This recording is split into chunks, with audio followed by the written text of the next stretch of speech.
산상수훈을 통해 말씀하시는 팔복은 성령이 역사하사 우리 안에 이루시는 하나님의 은혜입니다. 우리가 무엇을 하면 어떠한 복을 주시겠다는 것이 아닌 우리 안에 무엇을 이루어 어떠한 복을 누리게 하시겠다는 주님의 선언이 바로 팔복이라 할 수 있습니다. 그것이 성령이 주관하시는 일방적인 성령의 역사라고는 하나, 그러나 우리가 감당해야 하는 과제 또한 분명히 있습니다. 성령을 통하여 역사하사 우리에게 베푸실 하늘의 복을 소망하고 기대하는 것. 그 복들을 구하고 찾고 두드리는 것이 우리에게 주어진 과제요. 그 베푸신 하늘의 은혜 가운데 기뻐하고 기도하며 감사하는 것이 우리의 할 일이기 때문입니다. 오늘날 많은 사람들이 머리로만 아는 신앙과 봉사라는 이름 하에 손으로 행하는 신앙을 가졌다는 것에 만족해합니다. 그리고 그것으로 그의 열매로 그들을 알리라라는 말씀을 성취했다 생각합니다. 물론 성령의 열매는 우리 삶으로 드러나야만 하는 구원의 표지요, 성령 역사의 증거임에 틀림없습니다. 그러나 이것이 외적으로 이루는 신앙의 성취나 업적을 이야기하지 않음은 분명합니다. 왜냐하면 여호와는 그 중심을 보시기 때문입니다. 그래서 주님은 의식적 정결함에 치중하는 바리새인들의 외식을 질책하셨고 우리가 깨어 기도해야 할 것을 강조하셨습니다. 왜냐하면 기도는 머리로 하는 것을 가슴으로 끌어내리는 거룩한 영적 작업이기 때문입니다. 열매 맺게 하시는 성령님이 우리 안에 계시기에 신앙의 열매 또한 우리의 중심에서 맺어지는 것입니다. 우리 신앙의 진정한 성취와 업적은 하나님, 곧 우리 안에 내주하고 계시는 성령님께로 한 걸음 더 나아가는 것입니다. 완전한 외적 성취와 환경이 사람의 삶을 다르게 만들지 않습니다. 아담과 하와가 타락했던 곳은 모든 것이 갖추어져 있어 아무 부족이 없는 에덴 동산이었습니다. 많은 지식으로 자신이 하나님을 믿고 있다 여기며 그렇게 고백하는 이들이 많지만 신앙은 단순히 지식에만 혹은 행위에만 달려있지 않습니다. 지식과 감성과 행위를 모두 포괄하는 존재 자체의 변화. 신앙의 핵심은 언제나 사람의 마음, 그 중심에 있습니다. 이사야서 1장 16절 말씀입니다. 너희는 스스로 씻으며 스스로 깨끗하게 하여 내 목전에서 너희 악한 행실을 버리며 행악을 그치고. 청결은 헬라어로 카타로스입니다. 이는 순수하다는 뜻으로 마음이 청결하다는 것은 마음이 순수하고 깨끗하다는 말입니다. 그리고 카타로스는 카타르시스라는 말의 어원이 되는 말이기도 합니다. 비극을 보면서 마음속에 있는 갈등, 불안, 긴장 등이 해소되는 상태를 카타르시스라고 합니다. 카타로스 역시 이와 비슷하게 우리 마음 안에 오염된 것들이 사라지는 것입니다. 마음이 청결한 사람은 전적으로 진실합니다. 그들의 삶은 공적이건 사적이건 하나님과 사람 앞에서 투명합니다. 그들의 생각과 동기를 포함해서 그들의 마음 자체가 기만적이거나 숨은 저희가 있거나 비열한 것이 섞이지 않고 청결합니다. 그들에게는 강교함이 없습니다. 위선과 속임수는 그들에게 용납되지 않습니다. 손이 깨끗하고 마음이 청결한 사람은 뜻을 허탄한 데 두지 아니하며 거짓 맹세하지 않는 자입니다. 다시 말해 마음이 청결한 이는 하나님과의 관계에서나 사람의 관계에서나 거짓이 없이 정직합니다. 결국 청결한 마음이란 거룩한 아름다움에 관심을 가지면서 그 속에 청결한 대상을 모시고 있는 것이라 할 수 있습니다. 그것은 그 안에 주님에 대한 두려움이 심어져 있고 하나님에 대한 사랑이 가득 차 있는 마음입니다. 그러므로 그것은 하나님이 미워하는 것을 미워하며 하나님이 사랑하는 것을 사랑하는 마음입니다.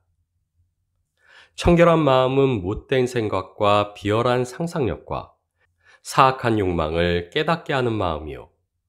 교만과 불만과 불신앙과 감정의 냉담함을 애통해야 하는 마음이며 경건하지 못함에 대해서 홀로 우는 마음입니다. 요한 1서 8절 말씀입니다. 만일 우리가 죄가 없다고 말하면 스스로 속이고 또 진리가 우리 속에 있지 아니할 것이요. 청결의 종류에는 대략 세 가지가 있다 할 수 있습니다. 첫째는 하나님 안에 있는 근원적이고 본질적인 청결이요. 둘째는 천사와 아담에게 있던 창조된 청결입니다. 그리고 마지막으로 존재 자체의 청결이 아닌 그리스도 예수의 공로로 인하여 획득되는 복음적 청결이 있습니다. 주님이 가르치시는 팔복은 우리의 힘과 능으로 이루는 성취가 아닌 은혜로 이루어 주시는 하늘의 복입니다. 산상수훈에서 주님이 말씀하시는 마음의 청결은 오직 그리스도의 공로로 우리 안에 이루어지는 은혜의 역사입니다. 그렇기에 마음의 청결은 죄가 없는 완전한 상태를 뜻하지 않는다 할 수 있습니다. 하나님 앞에서 청결한 사람은 아무도 없습니다. 그저 주님의 완전한 대속의 은혜로 우리의 죄와 허물이 가리워지고 기억되지 않으므로 우리는 청결함을 입을 뿐입니다. 마음의 청결이 살아가는 가운데 전혀 죄가 없다는 뜻이 아니라는 것은 자명합니다. 그리고 이것은 하나님을 대면하여 살아갔던 선진들에 대한 성경의 기록을 살펴보면 명백하게 드러납니다. 노아는 술 취했었고 아브라함은 정직하지 않은 애매모호한 행동으로 타인을 속였으며 모세는 성내어 하나님께 불순종하였습니다. 욥은 그 태어난 것을 저주하였고 엘리야는 두려워하여 이사벨로부터 도망하였으며 베드로는 그리스도를 부인하였습니다. 그리고 로마서 7장에서 바울은 그가 선을 행하기를 원할 때 악이 그와 함께한다 고백하였습니다. 그의 지체 속에서 한 법이 그의 마음의 법과 싸워 그를 죄의 법 아래로 사로잡는다 탄식했으며 그는 마음으로는 하나님의 법을, 육신으로는 죄의 법을 섬긴다 자백하였습니다. 주님의 공로로 죄가 덮이고 가리워졌음에도 우리 안에서는 여전한 죄성이 활개를 칩니다. 우리 안의 죄성을 발견할 때마다 우리는 가슴을 치며 탄식하게 됩니다. 죄를 용서받고 정결하다 여겨졌으나 육을 입고 이 세상을 살아가는 동안은 여전히 반복적으로 죄가 발견되기에 주님 앞에 애통하면서 자신을 탄식하고 아픔을 고백할 수밖에 없습니다. 그리고 그때마다 주님은 용서와 확신으로 우리를 위로하시고 씻으심으로 다시 정결함을 선언하십니다. 마음이 청결하다는 것은 죄가 없는 완전한 상태에 이르거나 죄를 생각지도 않는 완전한 성결의 수준에 도달하는 것이 아닙니다. 오히려 자신의 마음속에 있는 불순함을 깨닫고 괴로워하는 것이 실은 우리가 청결한 마음을 소유하고 있다는 가장 분명한 증거가 됩니다. 우리가 죄로 인해 애통하고 탄식할 때 주님의 은혜로 말미암아 정결함을 누리고 또 애통하고 탄식할 때 주님의 도우심 안에서 삶의 정결함을 회복하는 방식으로 우리의 마음은 청결해집니다. 믿음으로 그들의 마음을 깨끗이 하사. 그래서 성경은 믿음으로 그들의 마음을 깨끗이 하셨다가 아닌 믿음으로 그들의 마음을 깨끗게 하고 계신다는 진행형으로 계속되는 체험을 의미하고 있습니다. 우리는 다 실수가 많습니다. 그렇기에 우리는 날마다 자기를 부인하고 자기의 죄를 직시하여 진심으로 자백하며 주께 순복하고자 애씀으로 그 의의 길을 걸어가야만 합니다. 마태복음 6장 22절 말씀입니다. 눈은 몸의 등불이니 그러므로 내 눈이 성하면 온 몸이 밝을 것이요. 청결한 마음은 한결같은 마음이며 예수님이 다음 장에서 언급하시는 한결같은 눈과 연관이 있다 할 수 있습니다. 그래서 마음이 청결한 자는 한결같은 눈으로 한결같은 하나님을 볼 수 있게 됩니다. 하나님을 본다는 것은 하나님께 가까이 나오게 된다는 것이며 하나님과 친밀하게 교제하게 되는 것입니다. 마음이 청결한 자는 영적 분별력을 갖게 되고 자기의 깨닫는 눈으로 하나님의 성품을 분명히 바라보며 하나님 속성의 탁월함을 지각합니다. 그리고 이 교제의 관계는 오직 참된 회개와 숨김없는 신앙 고백에 의해서만 회복될 수 있는 것입니다. 다시 말해 마음으로 믿고 입술로 고백하여 주님을 내 삶의 주인으로 모셔드리는 우리 신앙의 처음을 끝없이 되새기는 인생만이 청결한 마음으로 한결같은 하나님을 마주하는 삶으로 서갈 수 있게 됩니다.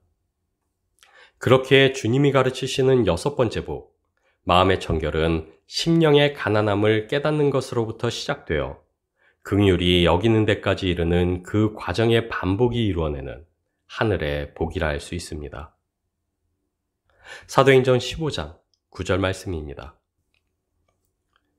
믿음으로 저희 마음을 깨끗이 하사 저희나 우리나 분간치 아니하셨느니라. 청결한 마음은 모든 종교가 추구하는 이상이라 할 수 있습니다. 힌두교는 명상을 통해 정신과 마음을 맑게 하려 하고, 불교는 참선을 통해 마음을 닦으며, 도교는 수련을 통해 마음을 정화하려 합니다. 그리고 유교는 수신을 통해 정신과 마음을 맑게 하려 합니다. 그러나 우리는 그리스도를 믿는 그 믿음으로 마음의 청결로 나아갑니다. 오직 우리 마음에 그리스도를 주로 삼아 거룩하게 합니다. 하나님을 바라는 한결같은 마음, 그 믿음이 우리로 청결한 마음이게 하며 그 믿음이 우리로 하나님을 보게 합니다. 그리고 한결같은 마음으로 하나님을 바라볼 때, 다시 말해 주님이 우리 삶의 온전한 주인이 되실 때 우리는 그 믿음 안에서 거룩하게 됩니다. 다윗은 밧세바와 동침하고 그것을 숨기기 위해 그의 남편 우리아를 죽음으로 내몰았습니다.